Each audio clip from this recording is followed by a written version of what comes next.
now tuned in to the Cold Hard Truth, Cayman's #1 hard-hitting live podcast show, where we feature some straightforward conversations on political, social, and celebrity news and all things happening in the Cayman Islands and around the world. This show was created to give the people a voice and a means of being involved and informed without any filters. Sometimes it gets crazy, but we always keep it real.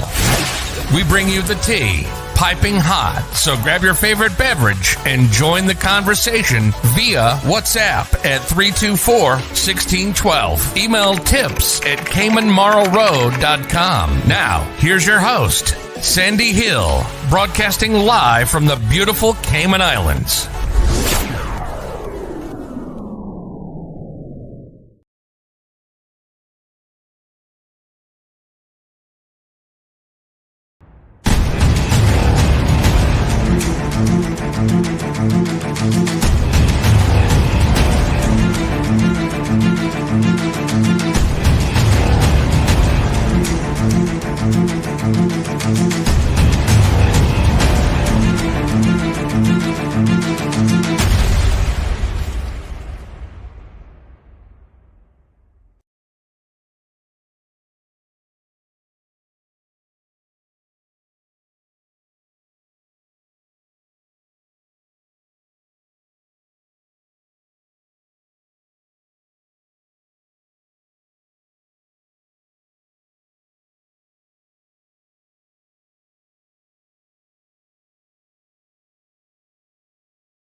The show will go on with or without a camera.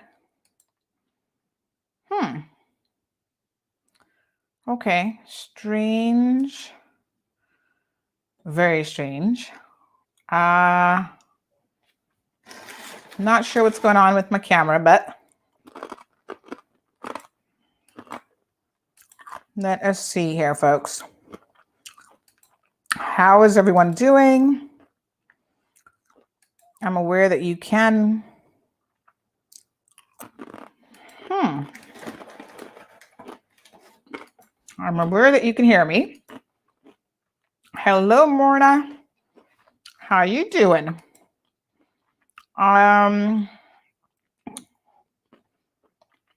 Let's carry on, folks. You might have to look at that pretty still photo of me.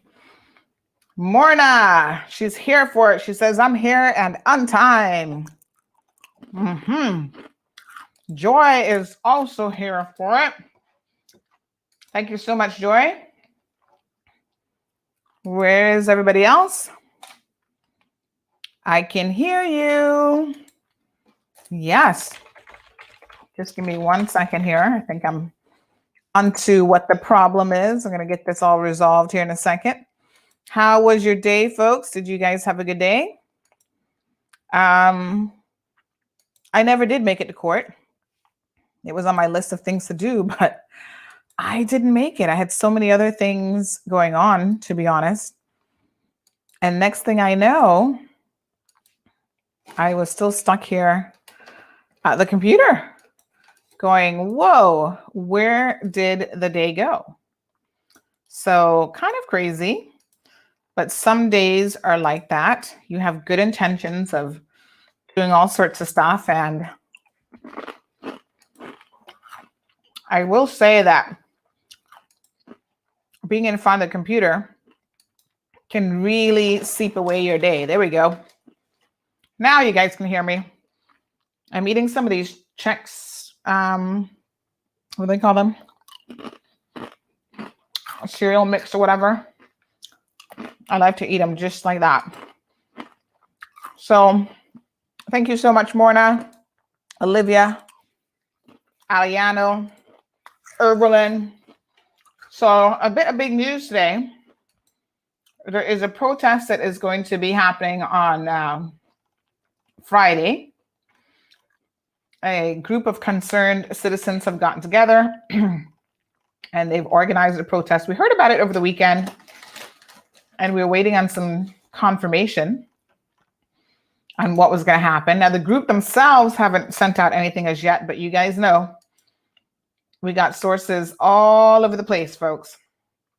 So the word on the street, as they like to say, is this protest is going to go down. It's a public peaceful demonstration, pretty much on the steps of the Legislative Assembly. So that should be interesting. I think a lot of persons will participate. We'll see. And then there's a couple questions in reference to this that I think are very, very interesting that we have received. So I thought, why not address those tonight? Because they are very, very topical.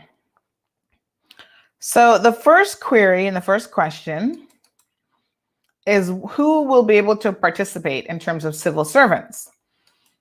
So I'm actually waiting for a response to this, because civil servants often feel that they're unable to participate in a lot of things. And the rule, as it relates to their participation, isn't always clear exactly. So we're waiting for confirmation on this specific protest to see what information we can actually confirm for you guys in terms of details. Now, what we do know is that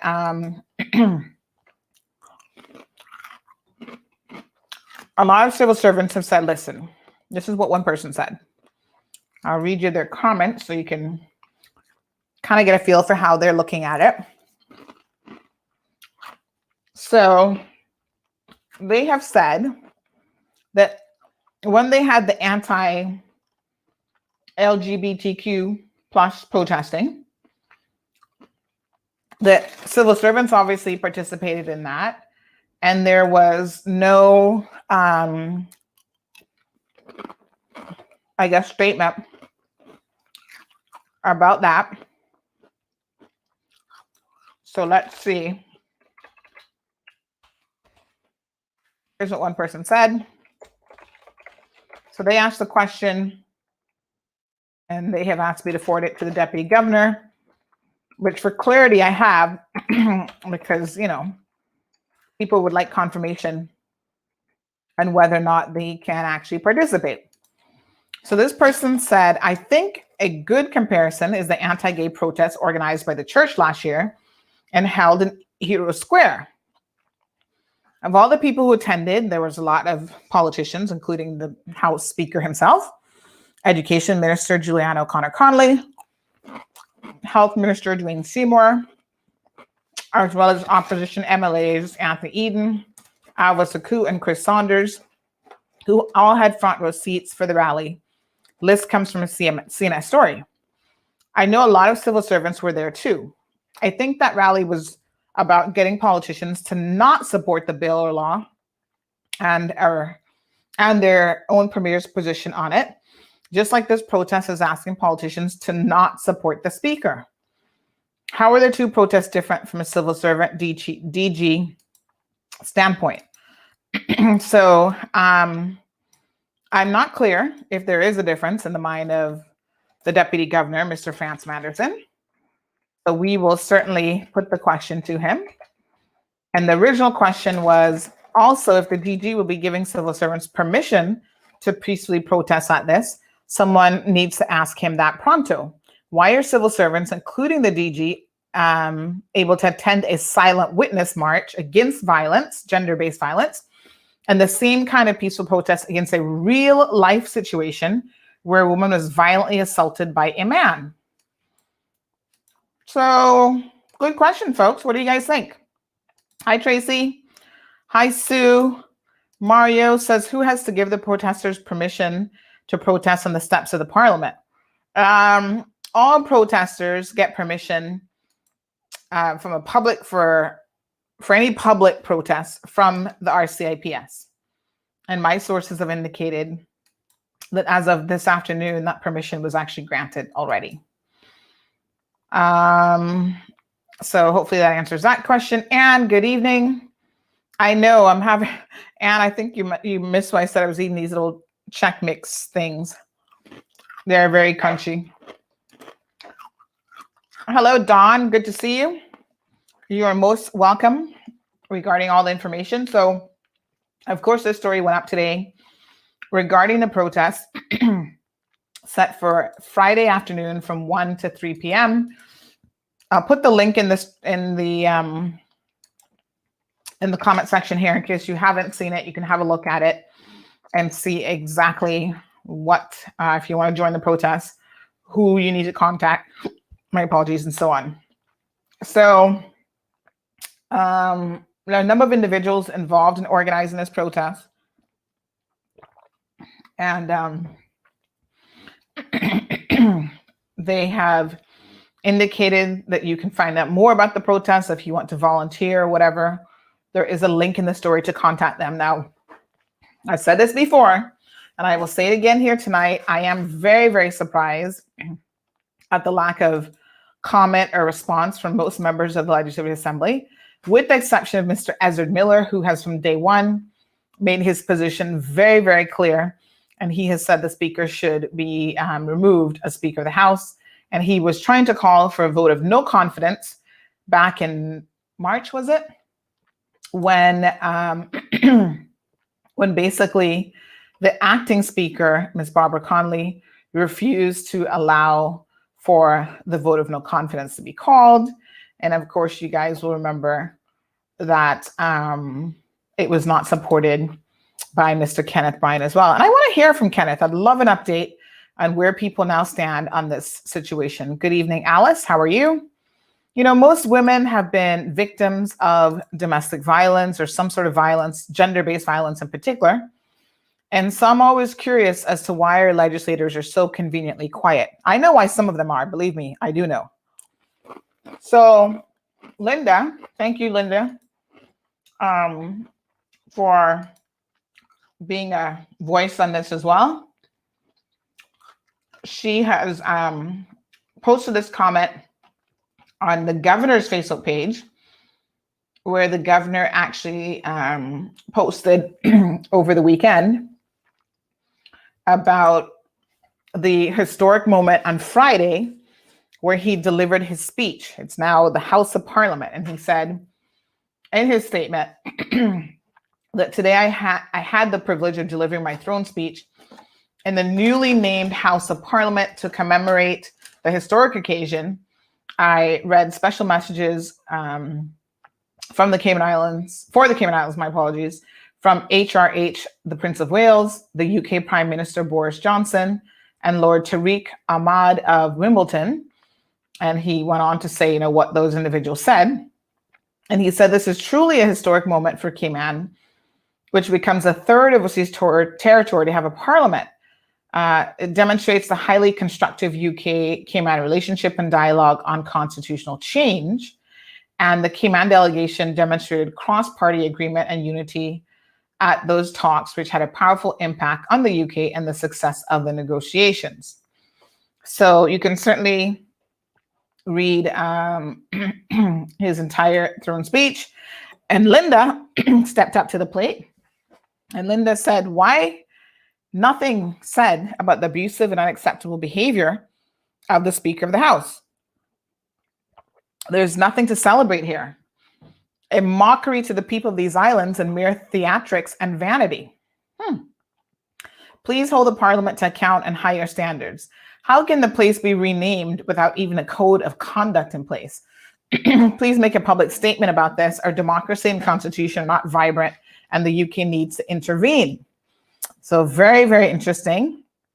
The governor has responded and said, I have been consistent since my arrival and urging everyone to treat others with courtesy, dignity, and respect. I was clear in my throne speech and called on everyone to uphold the highest standards of integrity and personal behavior.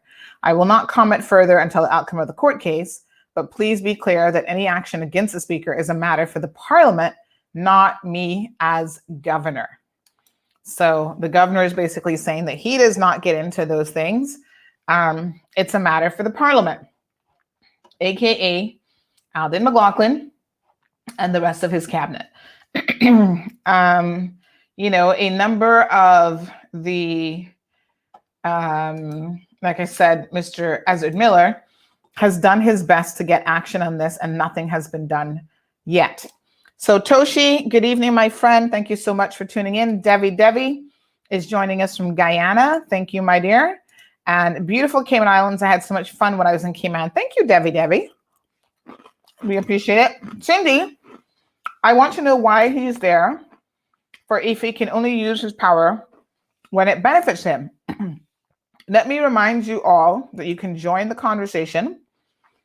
Cindy, would you like to come on the program this evening? Let me know. I can send you the link and you can join in. And I want to hear exactly what you're thinking about this. So that is a protest scheduled for Friday afternoon from 1 until 3 o'clock. I'm basically in the steps of the Legislative Assembly, probably more like the sidewalk. And of course, it's now called the House of Parliament, no longer the Legislative Assembly. So I got to get used to saying House of Parliament. So the steps of Parliament, I guess, is the correct word that I am looking for.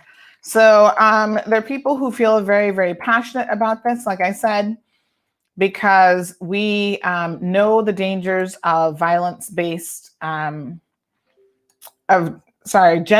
violence, or violence of any sort on our communities.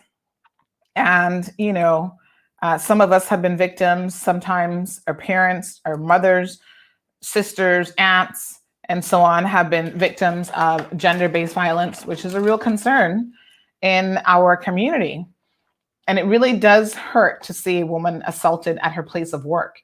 I mean, you kind of think the one place that you should be free from violence is when you're on the job, working, with others, getting paid to do a job, and you're trying to do that job. And what a disgrace. I think it is really sad. It does say a lot about us as a country, that despite that, there's some people who are willing to make very disgusting comments like, what's the point of a protest? I saw that earlier. Someone said, what's the point of a protest? Because he's not going anywhere. It's like, wow. Imagine what that says to his victim. Nothing will come of this. He's not going anywhere. He is above the law. And there he is in the Legislative Assembly with the governor behind him, the governor's wife, and the Chief Justice and his wife towards the back there as well. And there's a police officer there. So it is a sad day, I think, when the premier, and this is who I'm going to hold absolutely responsible for this, when the premier sits back and allows this to happen simply because of political expediency. That's what this is all about, folks. Don't kid yourself that there's any other reason why Mr. Bush is still there. If he was in the opposition and he had been appointed a speaker in some other fashion, I can assure you that the premier would have had him removed before you could say tutus. Right? It cheapens the whole process. I mean, it is what it is. In many places in the world, that would just not be acceptable behavior. And yet, here we are in the Cayman Islands. It is a-okay for this sort of thing to happen. And nothing is said about it, and life continues and go on. Well, there's some people who do not agree with that, and I guess those will be the persons who will be protesting on Friday. So Alice agrees with that. It's just a real shame. And, the apology that we have seen was a written apology. It was not even, getting up in front of a camera in giving a really heartfelt apology. It was one that was clearly drafted by lawyers that in the initial stages, when there was a lot of outcry, sought to just lessen the blow of the outcry, but not really admit to exactly what had transpired and the severity of what had actually transpired as well. So I'm disappointed, and I'm sure a lot of you are as well. I just don't even know what to say. It is just absolutely shocking. Friday, folks, make your voices be heard. Go out and protest. We will get a response from the deputy governor, an official response on whether civil servants will have any issues attending. And either way, we will certainly inform you guys of what that decision is. So in other news, quite interestingly enough, did you guys hear about this one? There is an airstrip of some sort that is being approved for, I guess it's a base being approved for Cayman Brac. This is a bit of interesting news. So we have reached out to the company for an interview, but they have actually indicated that despite this being in local media, they have not yet received a copy of this authorization from planning. So they are still waiting to get it from planning, but I guess some documentation may have confirmed it. And so the Compass did report on this earlier today. They're an aviation and intelligence firm, and they are looking to have a station for Black Hawk helicopters on Cayman Brac, and they have been granted apparently planning permission for an airfield on that island. I wonder whose land that is that they're going to be using. I don't know. But they said it's going to be an aviation testing and training center, which will quote unquote pioneer emerging technologies in manned and unmanned aircraft, according to their website. And on their Facebook page, you can go look them up. They did have a few articles saying that, hey, they were looking for people. You will live in the Cayman Islands, ... Cayman Islands, ! 3 times. So imagine they're getting somebody all hyped up about living in the Cayman Islands. You get to work with diverse and interesting mission set, cutting edge technology, they say, and be part of a highly experienced, fun, and like-minded team. And it's veteran run. So this is interesting.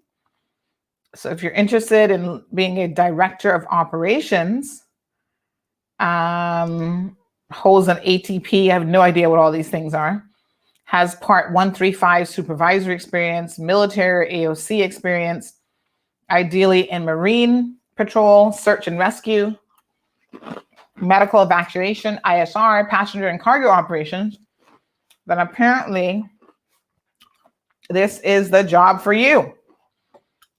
An Air Force base on Cayman Brac. Wow. This sounds amazing.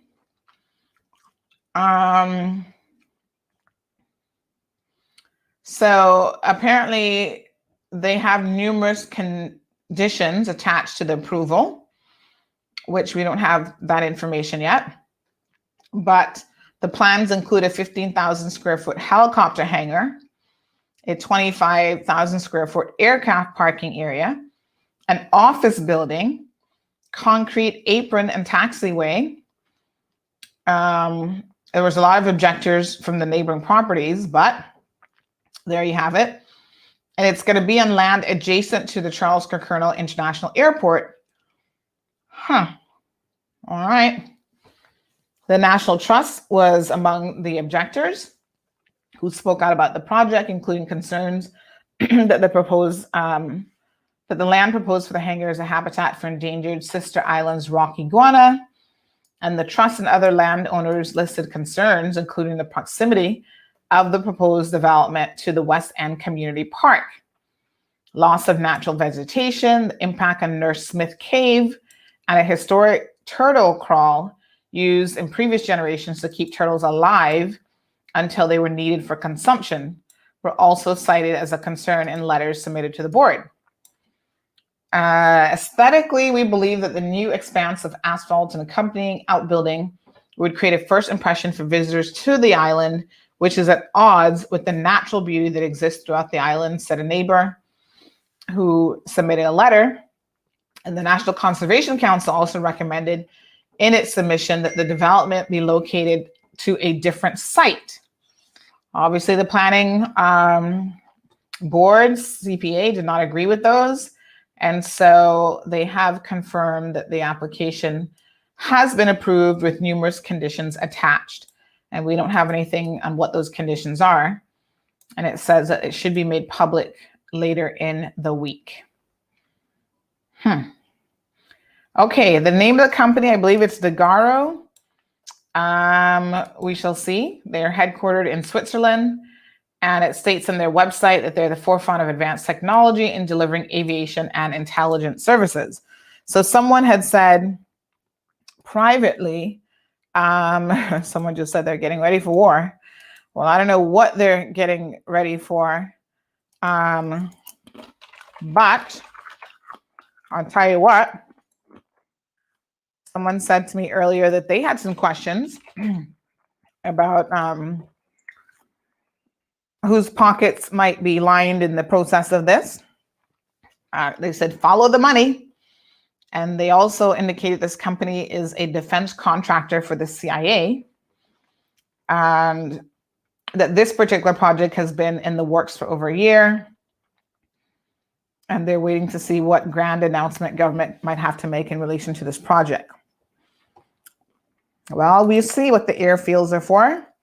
I have no idea. This is one that has me baffled, to be quite frank. Devi, thank you so much for the comment.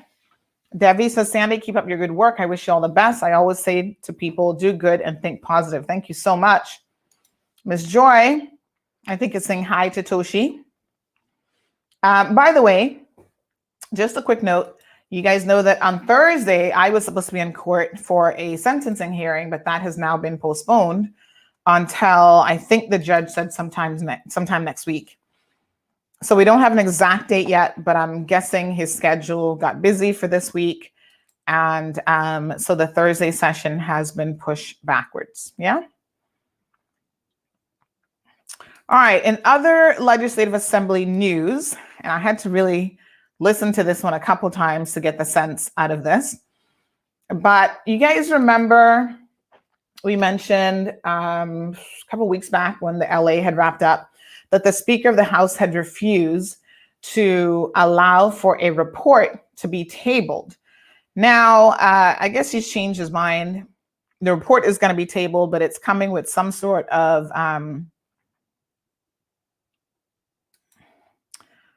these people drive me crazy. The report is coming with some sort of report or something from the speaker.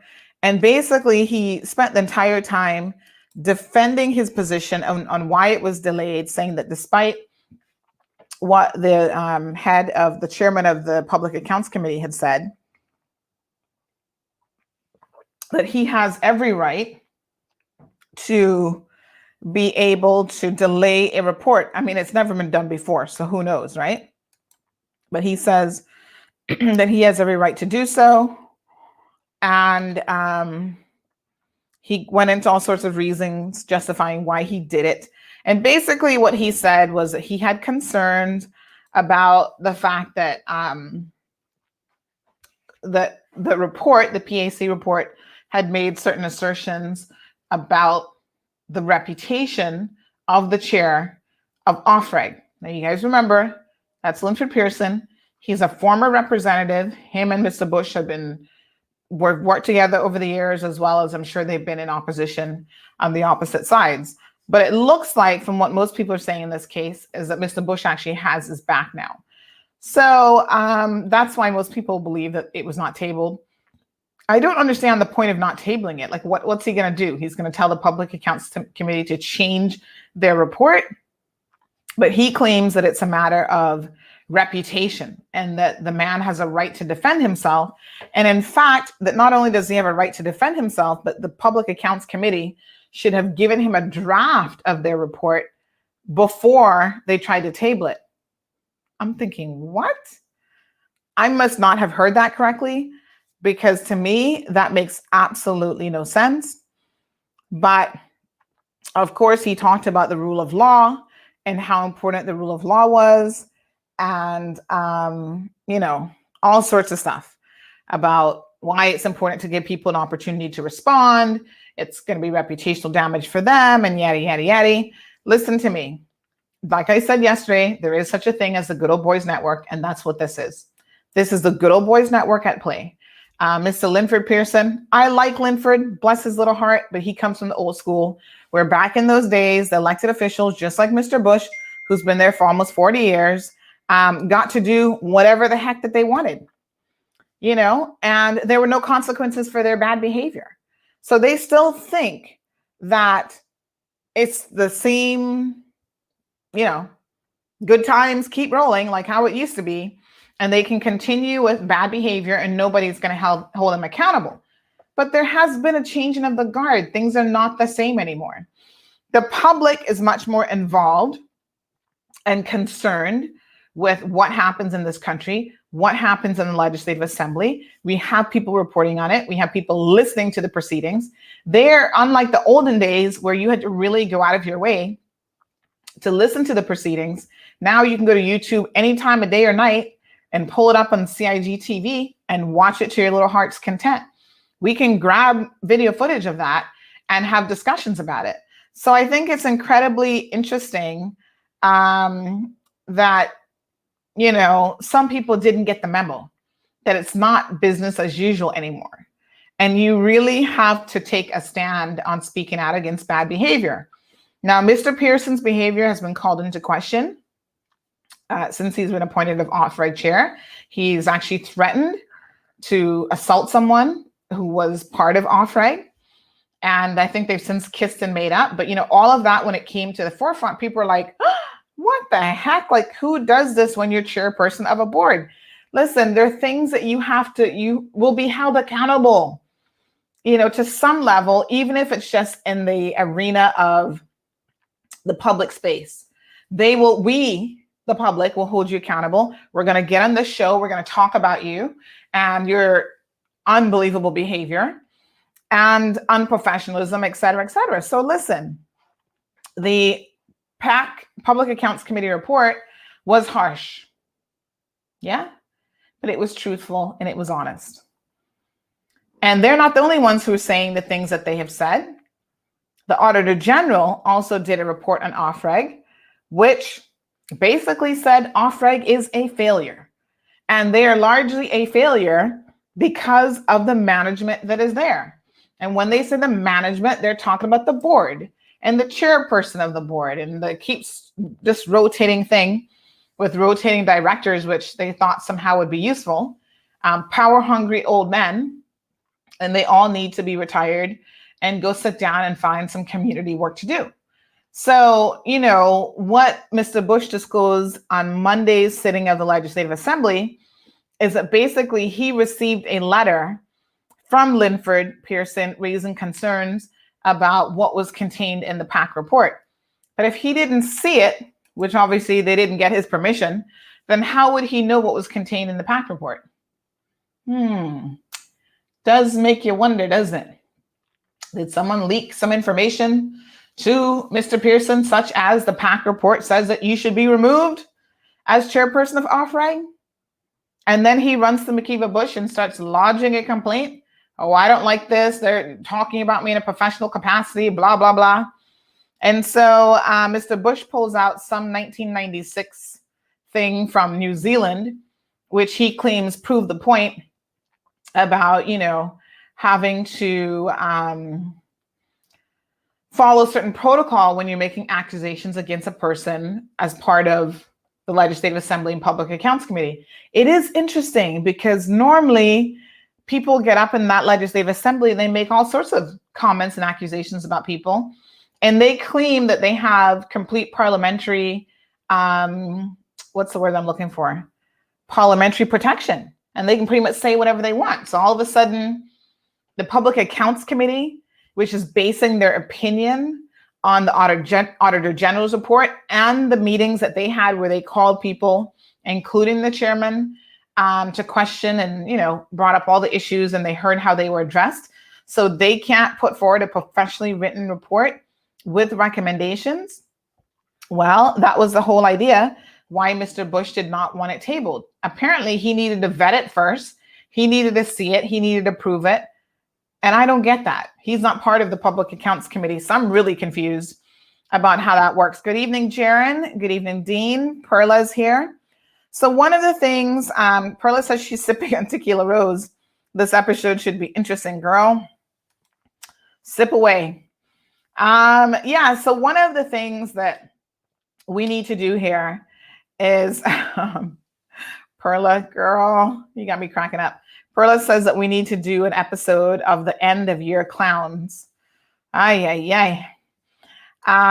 So one of the things that we want to do here is we would like to invite Mr. Ezra Miller onto the show to explain this whole mess, because it is really confusing. And, at the end of the day, to me, it just smells like a situation where it's the good old boys continuing to protect each other no matter what they do. And, he did mention, Mr. Bush did mention that Linford Pearson is a former colleague of his, and he's a former member of the LA, and as though that gives you a pass for the rest of your life. I'm not really sure. But he talked about the importance of the rule of law. And boy, did that ever make me chuckle, given the situation that he has found himself in with the assault case. So Dean says the truth is we can't handle the truth. Well, Dean, a lot of people can't handle the truth, but I dare say the almost 100 people that are tuned in right now to this program are here for the cold hard truth, and they want nothing but the truth, and they can handle it. Anybody else, then I can't help you. But a lot of people want the truth, Dean, and a lot of people are sick and tired of the foolishness that has been done in the Legislative Assembly, outside of the Legislative Assembly, and so on for far too long. There now is a sense that there has to be greater accountability for all. So Ms. Joy, thank you so much for tuning in. Aliano's here checking in with us. So good to see you, Aliano. Appreciate it. So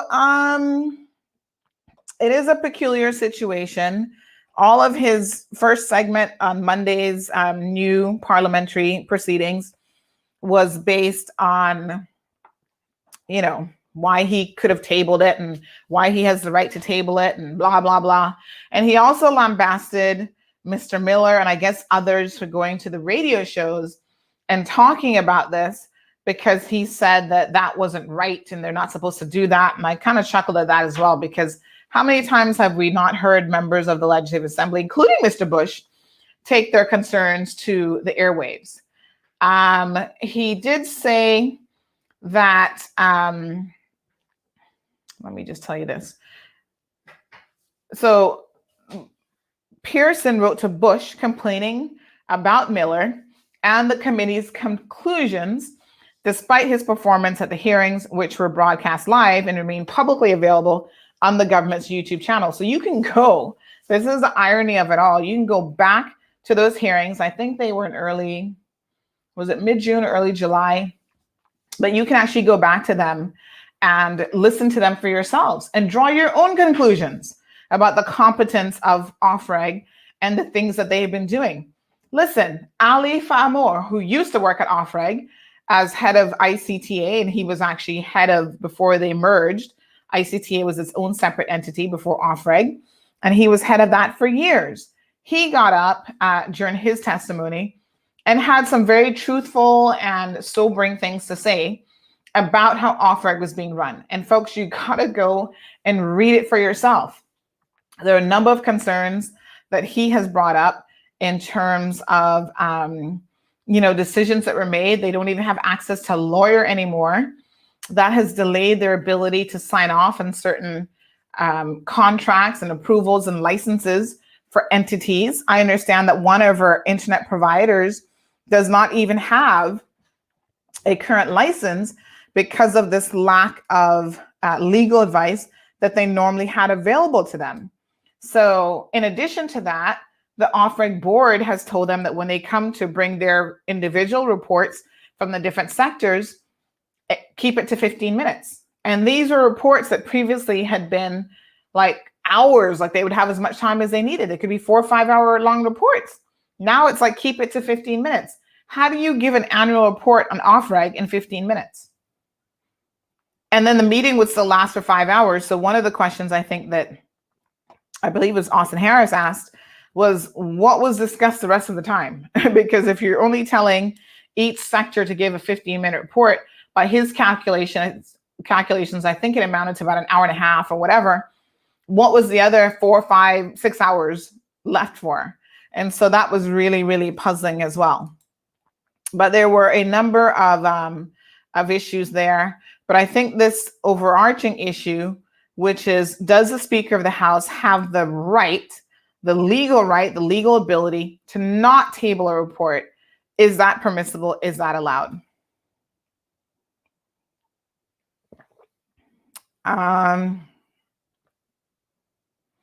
So it's crazy, but it will be tabled during the current session, but he said it's going to be tabled with his ruling. And I don't even know what that means, to be honest. I don't know what the heck his ruling means. But yes, folks, there you have it. So very, very interesting. Like I said, sometimes these sessions in the Legislative Assembly do get a bit tedious and boring, but it is worth listening to, discussions like this, because it says a lot about who we have elected.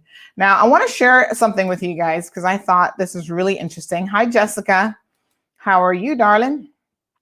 I took a screenshot as I was listening to the proceedings for at least the second time of the premiere, because I noticed that throughout the entire, speech by Bush, pretty much the whole time, the premier was not even paying attention. Here's what I mean. So this is him, and he actually had his back turned to the speaker, and he was carrying a conversation. I don't recall who sits behind him, but at the very beginning, he was on his phone for most of that session. And then throughout the rest of it, he was carrying on a conversation with somebody else. So he was not even paying this man one bit of mind. Like, he did not care at all what he had to say, which is interesting. Very, very interesting. Okay. So there you have it. Just crazy, in my opinion. But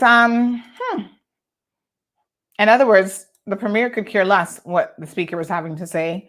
He remains unchecked, but at the same time, he doesn't really put much stock in paying attention to the speaker, which I thought said volumes. Everybody else was kind of paying attention. Well, the ones that I could see in any event were paying attention. I could see the deputy premier, Mr. Moses Kirkernel. He was there, and he was at least forward facing. I don't know if he was falling asleep, because like I said, sometimes these things get boring, but from what I could see, it looks like he was paying attention. The premier turned around, had his back to the speaker, and was carrying on a side conversation. And that happened for most of the time that the speaker was talking about this issue. So I kind of got the feeling that, the premier is kind of like, ugh, this again, like, are we still on this conversation? But yeah. So I'm good, Jaron. Thank you so much for asking. You guys know that this time last week was a terrible time for me. Very, very challenging. And, it doesn't really get any time has a way of healing all wounds, but, I'm just trying to focus on the positive memories, because there were so many over the 10 years that I had Coco. I mean, she was amazing. And, I can just reminisce about some of those. I've actually lost my personal vacuum cleaner because, boy, if you ever dropped a piece of food, she was the first one there to grab it up before anything else could happen. So in other news today, there's a bird flu outbreak in Europe. The story was also on our website in case you missed it. And it has impacted a number of European countries, including the UK. And so we are not in a position right now to import any chicken from the UK. So it has been halted as far as chickens go. There's now a ban on imported European poultry after the avian flu outbreak. And this particular flu outbreak is considered extremely dangerous because it is called the highly pathogenic avian influenza, HPAI, in different sections of Europe. That includes the Netherlands, Norway, Germany, France, Sweden, the UK, Belgium. Did I say Denmark and France? Yes. So they've all been impacted by this. And apparently there's like the regular avian influenza virus, which is not particularly, that deadly, but the highly pathogenic one causes immense concern because it does kill a lot of birds and makes them sick. And as we've seen before, the bird flu is something that can jump very, very easily from the chicken population into the human population.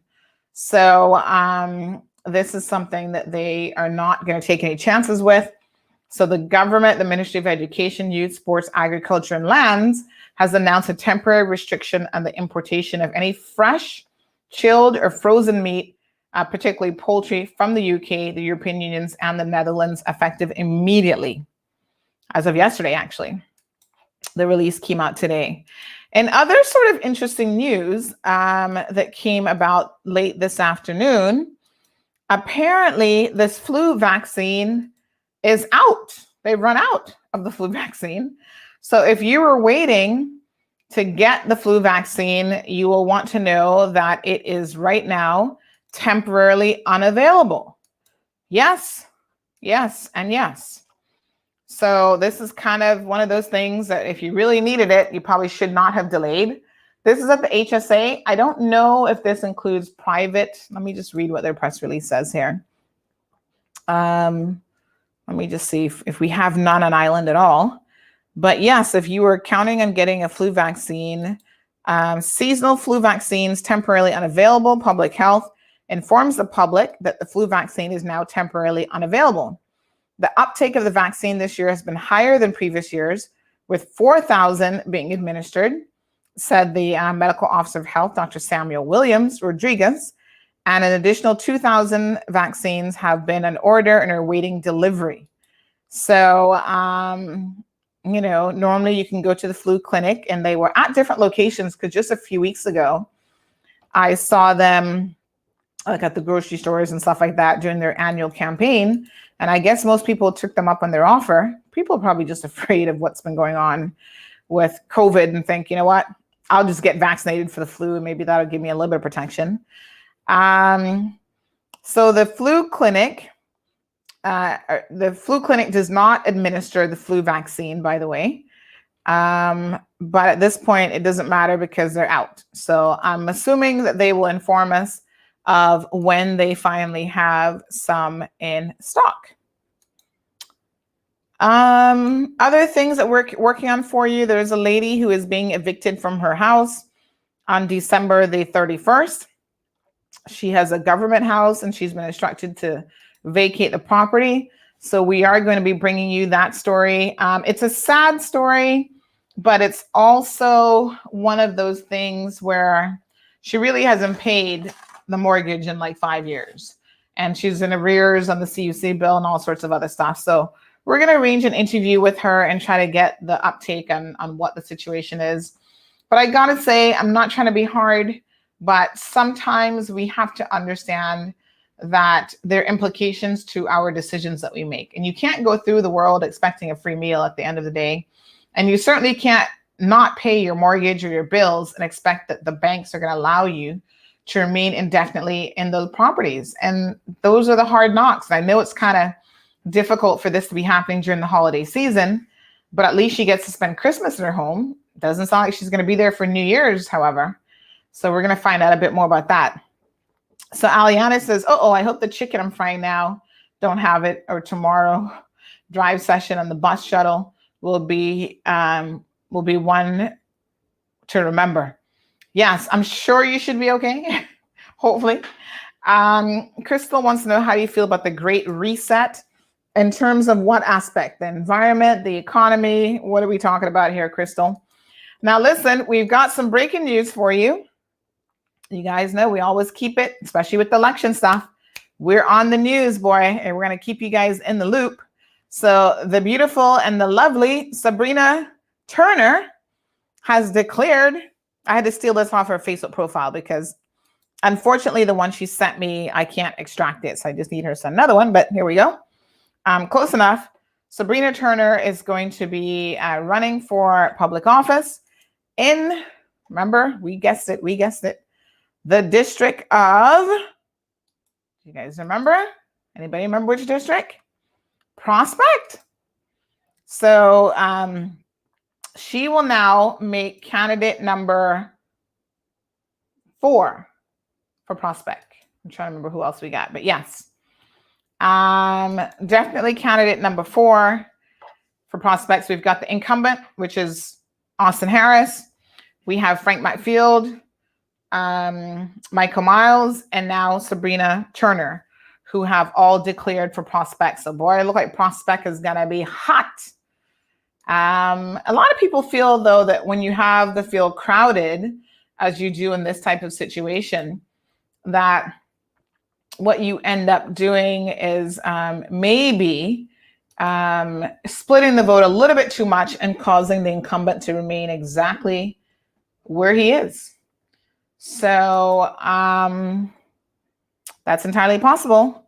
So a lot of people see this as a strong race. I've had people say to me they would love to have seen this be a situation between Austin Harris and Sabrina.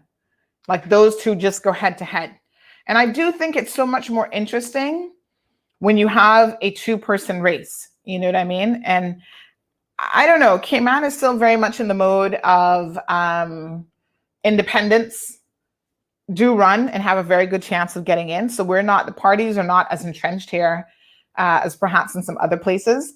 The PPM is entrenched, so they should have, I'm assuming, a candidate for almost all districts. But I would say that, if the PPM then throws somebody else in Prospect, that's going to be, 5 candidates? I mean, that's crazy given the number of votes that are now available for the one man, one vote. So in some instances, it is kind of nice to think, oh, will there only be 2 persons? Like last time you had in Georgetown Central, you had Kenneth Bryan and Marco Archer go head to head, right? And the people voted and Kenneth squeezed out Marco. And so those, I think, can be very exciting races to watch when you have a situation like this. Like some of the independents will steal 100 votes here, 50 votes here, whatever. And, you can win by literally 1 vote. So it's going to be interesting. But I do believe, as the sentiment is on the streets, that most people will see the race between Austin and Sabrina, because Sabrina has been living in Prospect, I think, for quite some time. And she is also she runs a community group committee in the district of Prospect. So she's seen as an influential person already in that district. So Crystal says, I fear for the people who don't take the vaccine because they probably will be shunned from society. I guess I better start preparing. Well, I mean, Crystal, you can kind of understand why, though. It's like right now, nobody can go out there and refuse to take any of the other vaccines that we have in this country, because if you do, you can't go to schools, you can't have access to certain things. And I don't see this vaccine being any different than that, to be honest. And in fact, someone sent me an article today, I'll put it up later on, that indicated that the courts have already ruled that, just like many other things, if your employer says that, you've got to take it and you refuse to take it, then they can say, hit the door, see you later, sayonara. Morna says, may I ask who she is? I live in Prospect and I've never seen her before. Just a question. Well, Morna, what I would say to you is we're going to be having her on the program, doing some interviews with her. So if you have no idea who she is, stay tuned, because hopefully you'll learn a little bit about who she fought. and who her mama is and who her daddy is and all that good stuff. So we'll put up a news story a little bit later on, giving you some information about who she is, but I'm sure you guys want to hear from her directly. So Perla says, I'm from Prospect and it's a nice area. This place is shining like a diamond. Girl, is it because of what you're drinking? Everything's looking a little bit more shiny tonight. I don't know. But yes, Morna and those others in Prospect, I guess you will get to hear from her. I think people like Austin, when he ran for public office, he obviously had the advantage of already being pretty well known in the public eye because of the fact that he was on the radio for so many years. And so, you know, you got to know him. Morna, you would be interested to know that Sabrina actually hosted a program over at Radio Cayman called The Business Buzz. So maybe you heard her and you didn't know that that was her, but you'll probably recognize the voice later on when she comes on the program. But yeah, she's also been, you know, on the radio. Maybe you don't listen to The Business Buzz. I don't know. All right, let me see what else we got. We just got a few minutes left in the program. Let me see here. She is wearing her hair short now, and I'm aware that it used to be longer. So maybe when you look at it, you're thinking she doesn't look familiar because of the hair. So that's possible. She's the mother of two. And yeah, we're going to bring you all the sus and all the information. And in no time, we will have all of the details on who Sabrina is. She's got some nice pictures. Let me pull up another picture here when her hair was a little bit longer so that you can have a visual here. And that might jog your memory. Perla says she lives in Red Bay and represents Red Bay. Yes, I think she's more in Red Bay than Prospect, but she wouldn't run against Alden. Speaking of which, who's going to run against the premier? Do we have any viable candidates as yet? I kind of feel like for some reason you guys are shying away from giving the premier some real challenge. So there she is, Morna. I don't know if that helps, but that's another picture of her. And Crystal mentions this new virus in India. Funny enough, someone sent it to me earlier today. I'm trying to remember who it was. Oh, God. Who sent me that one? Yes, but someone did send that to me as well, some mysterious virus in India. Like I said, I think it's now one of those things where we're going to have to be prepared for all sorts of stuff, my dear child. Lord knows. It's just like, what next? But yes, there is some mysterious virus now that has been discovered in India as well. Whew, my goodness. Couple of videos I wanted to share with you guys, which I'll do now. So the first one is about the situation in Venezuela for people who are in a COVID hospital there. And then the second one is our girl, Wendy Williams. Apparently her mom passed away and we didn't seem to know anything about it. So let's take a look at these two video clips. In Los Magallanes Public Hospital in Caracas, remnants of this once wealthy nation lie strewn on the dirt floor. Its shackled wards hiding what the Venezuelan government doesn't want us to see. Here, COVID-19 has unmasked Venezuela's open wounds, and practically every floor of this hospital is empty, tells me this hospital worker who prefers to remain anonymous.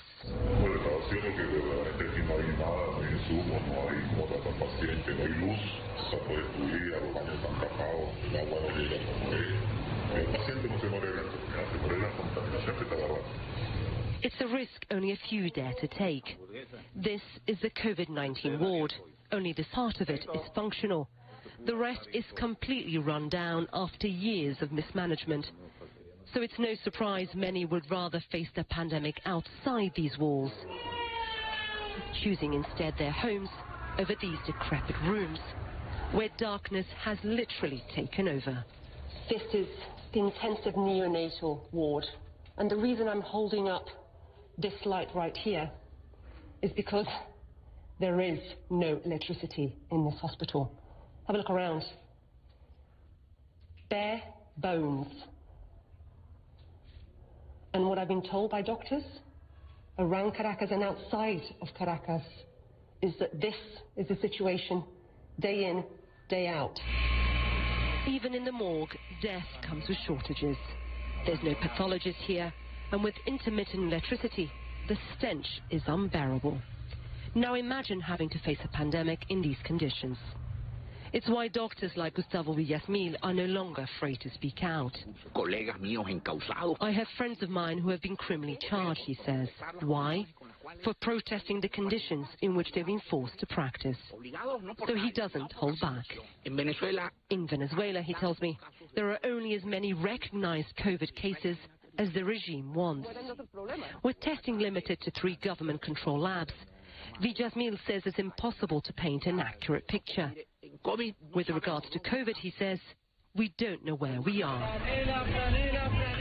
The government, however, claims the pandemic is under control, saying its strategy has worked. A government minder shows us inside a hotel where suspected infected patients are kept in quarantine for up to 21 days. It's a lockdown strategy employed by China, which the government of Nicolás Maduro has been keen to extol. Dr. Rodriguez shares a similar pride. Venezuelans have shown an immunity to the virus, he says. The families of those who have died on the front lines may see it differently. 272 healthcare workers have lost their lives in Venezuela as of November the 30th. At Hospital Vargas in Caracas, you can see why. They are overworked and unprotected. It's one nurse for this whole area here. No tenemos tapabocas, no tenemos guantes, el agua lo ponen una sola vez al día, o sea, 1 hora en la mañana, 1 hora en la tarde y 1 hora en la noche. Aquí no hay escobas, no hay mopas, no hay pañito. This is evident all around. And as I walk this ward, I stop to speak to a patient's daughter. She tells me her frail 69-year-old father is here because of malnourishment, the same state-imposed malady that we've seen across Venezuela. His immune system is compromised, yet he shares this ward with a COVID patient. His daughter tells me he needs iron supplements that the hospital simply doesn't have. Have a look at this. I mean, this is what they have to work with here, nurses and doctors. Syringes, to standing. They've got nothing. There's a vast emptiness all around, and a sense of disillusionment and surrender.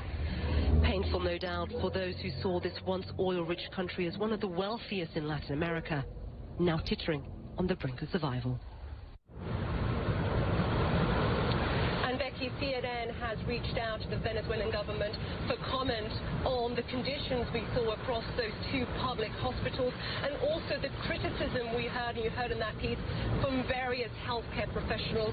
To date, we have heard nothing from the Venezuelan government. Wow. OMG.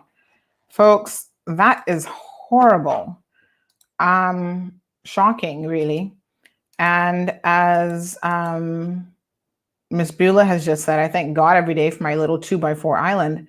How fortunate are we? Because those poor people, unbelievable, nothing. I mean, turn on the water once in the morning and once in the afternoon for a hospital, a neonatal ward with no electricity. Wow, unbelievable. It's crazy. We are most fortunate, and yet we see some holes in our system that definitely, you know, we need to be very, very mindful of, I think. Anyway, folks, final video, and then we're going to call it a night. Our condolences go out to an American celebrity, Wendy Williams. She has her own talk show, and she talked about the fact that her mother recently passed away a number of weeks ago, actually, and this was the first time that she had publicly disclosed it and spoke about it. Wendy Williams is mourning the death of her mother. The media mogul confirmed the heartbreaking news during Monday's episode of The Wendy Williams Shows, revealing that she died, quote, beautifully and peacefully and surrounded by love. She didn't suffer, not one bit. My mom passed away many weeks ago. You know how during Corona, during the world topsy-turvy, people starving, people out of jobs. Just everybody's life is something new. Well, and you know how you lose track of the day and date and the time? All I know was that it was a long time ago. The 56-year-old also got candid about the relationship she had with her mother, sharing that the mother-daughter duo were like, quote, teenage girls together. I don't know about my brother and my sisters. Like, we don't talk about what our relationship is like with our dad. Good morning, Daddy.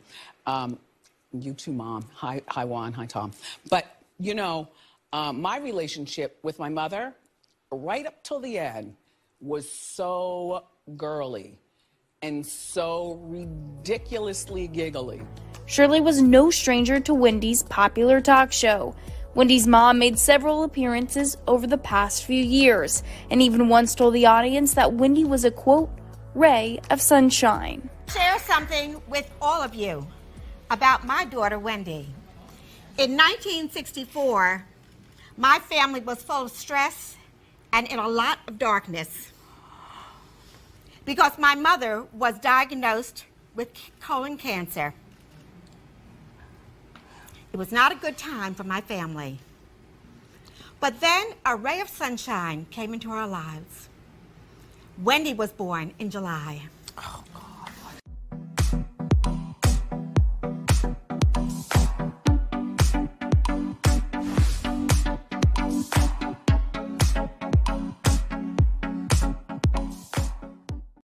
So there you have it, folks. In the midst of everything that we're going through, I think there's always someone who has it worse than we do.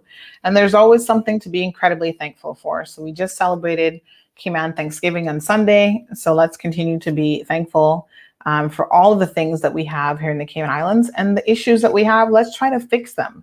Makes no sense to hide our issues. It makes no sense to pretend that they don't exist. You've got to be willing to admit when you have a problem, face it head on, and just deal with it. So thank you so much, Crystal. Crystal says there'll be great earthquakes and there'll be famines and plagues in many lands, and there'll be terrifying things and great miraculous signs from heaven. That has been throughout time. Things are always happening. Perla says Cayman needs to go back to being your brother's keeper, where we all looked out for each other as family. Our days can't disappear. Good salient words to leave it on, folks. I'll see you in the morning. Don't forget that tomorrow is Wednesday, which means that it's Caribbean Connection Wednesday. Hopefully Danica can miss it. She's had a birthday week and she's been pretty busy this week. And we'll check in with our correspondent from Miami Herald as well to see if she can join the program. Until tomorrow, please be safe, and we'll see you around 7:30 in the morning. Thank you.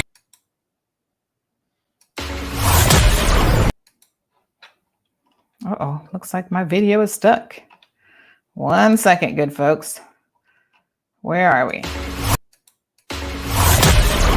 Thank you for tuning in to another edition of The Cold Hard Truth. Make sure to check Facebook for showtimes and more information and the latest news at CaymanMarlRoad.com. Subscribe to our IG and Facebook pages to get the latest happenings.